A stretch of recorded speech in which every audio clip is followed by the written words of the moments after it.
abayimbi bombi Alien Skin ne Pallaso babayita ku ogenda ku show eri bloba okuyimba. Pallaso yasoose okutuuka nayimba nga bali akyali ku stage.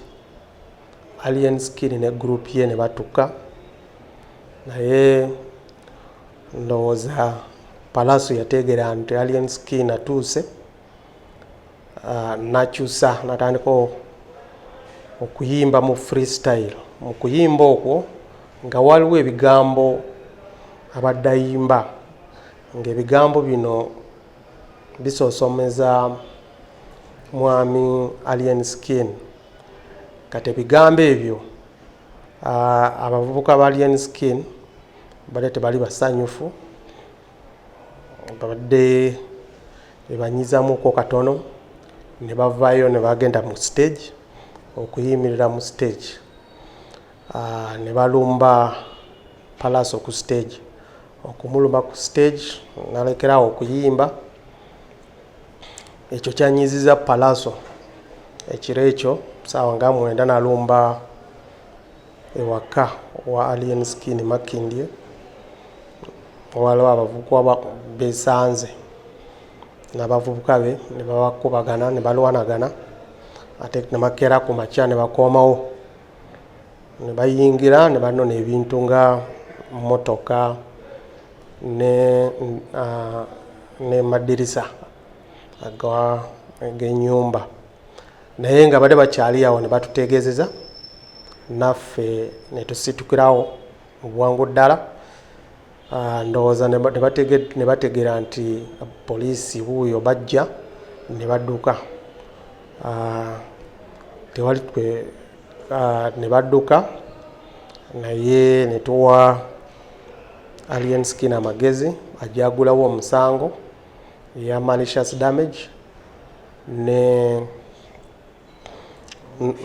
okubisa eryanyi. Kati tutandise okukola okunoonyereza nga fayiro yaffe tumaze okugikola, tumanyi nti saawa yonna abakoze ebikolwa bino tujja balondola tubakwate. Tutambula n'ekigaali, abavubuka abatalina empisa bale tubakubira omulanga.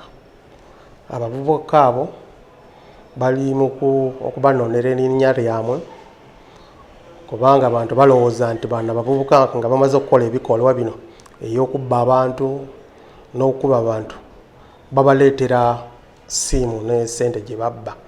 Kati amanya gamu guli kukola ki? Gufa.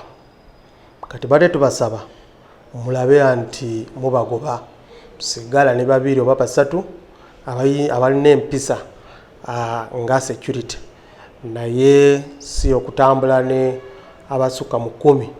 We are aware of what the damage that happened at Makindye, where Pallaso went and destroyed 2 motor vehicles of Alien Skin and the windows of the house. So we are aware, but this is as a result of yesterday where Pallaso and Alien Skin were invited to go and perform in a show in Bloba at Forex Park. And when Pallaso was on the stage performing, Alien Skin also arrived with his group. And in that process, nowadays young boys or young musicians have what they call freestyle. He started throwing words that either annoyed the boys of Alien Skin and attacked him on stage. But for him, he didn't report anywhere. He just went to Makindye at night and attacked them, and he beat up some people. Today again in the morning he went back, and that's when he damaged the vehicles and the windows of the house. But we were informed when they were there and we responded When we reached, I think they were tipped that police is coming, and they took off. So we advised Alien Skin to register a case, which we have registered, a case of malicious damage, and they alleged that the boys also took some things, a case of aggravated robbery. So that investigations are ongoing. We are only carrying out our investigations. We have not yet arrested any suspect at the moment, but with the time, we know we shall arrest them when our file is concluded. We are doing our part as police. The one of Lubiri you are talking about, we have 30 suspects in custody, and they are being charged with various offenses: assault, theft, and aggravated robbery. So the investigations are ongoing. So I don't know what you mean if we have arrested suspects who are involved in that scuffle. What do you want? You wanted us to get a gun and shoot them? No. We follow the due process of the law. They reach at the extent of boxing security officials. That's why we say security officials, police, army, we are too disciplined. We handle things professionally, and that's how they were handled. Yes, professional way of handling them, and that's what we did, sir. Is the allegation true that Alien Skin possesses some of the security details of whether Uganda police or UPDF? I'm not aware of any. I'm not aware of any. If they were there, I would have been aware, but I'm not aware of any.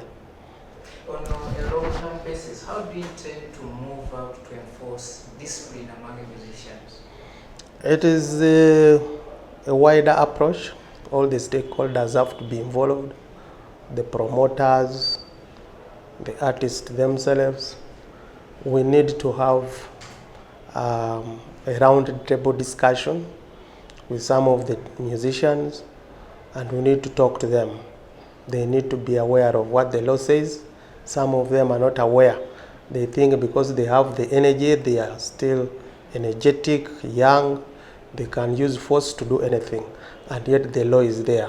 Sometimes they think they are above the law, and when the law squeezes them, they come down. But we need to talk to them and instill a bit of discipline and inform them about what the law says. Kyennyinza okugamba nti ffe ng'abakumaddembe abapoliisi tukola emirimu gyaffe egya bulijjo okulaba nti tuwaayo security, tukuuma abantu n'ebintu byabwe.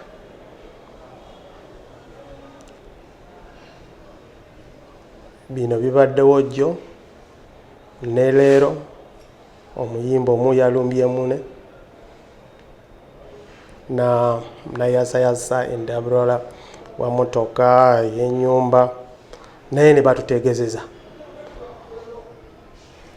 Badde tugendayo nga tetunaba kutuukayo, bali abadde bakola ebikolwa ebyo ne badduka, tetwasobodde okukwatayo n'omu. Naye waliwo omusango gye baguyingiziza eya malicious damage n'okubisa eryanyi. Ogwaffe ogwa poliisi tutandise okukola okunoonyereza. Wenjogerera kati tewali omuntu gye tugombyemu obwala, naye tomanyi anti nga fayire wedde ekiseera ejja kutuuka abakoze ebikolwa bino tujja bakwata tubatwale mu mbuga z'amateeka. Eri mu Enkuuka waliwo abantu abakwatiddwa mu ngeri ya professionalism. Wata abamu badde batusomooza, batusindika, batukola ki, naye ng'abasirikale tubadde bakakkamu ne tubakwata. They are 30 in number. Baliko Old Kampala Police babaguddeko emisango gya njawulo ey'obubbi, y'okulwanagana ebintu ng'ebyo. Kati ffe nga poliisi oba nga abakumaddembe muyinza okugamba nti mukoze ki? Ogwaffe twagukoze ey'okubakwata n'okubateeka munda mu kadukulo. Wadde batusindisiganya okubakoze ki?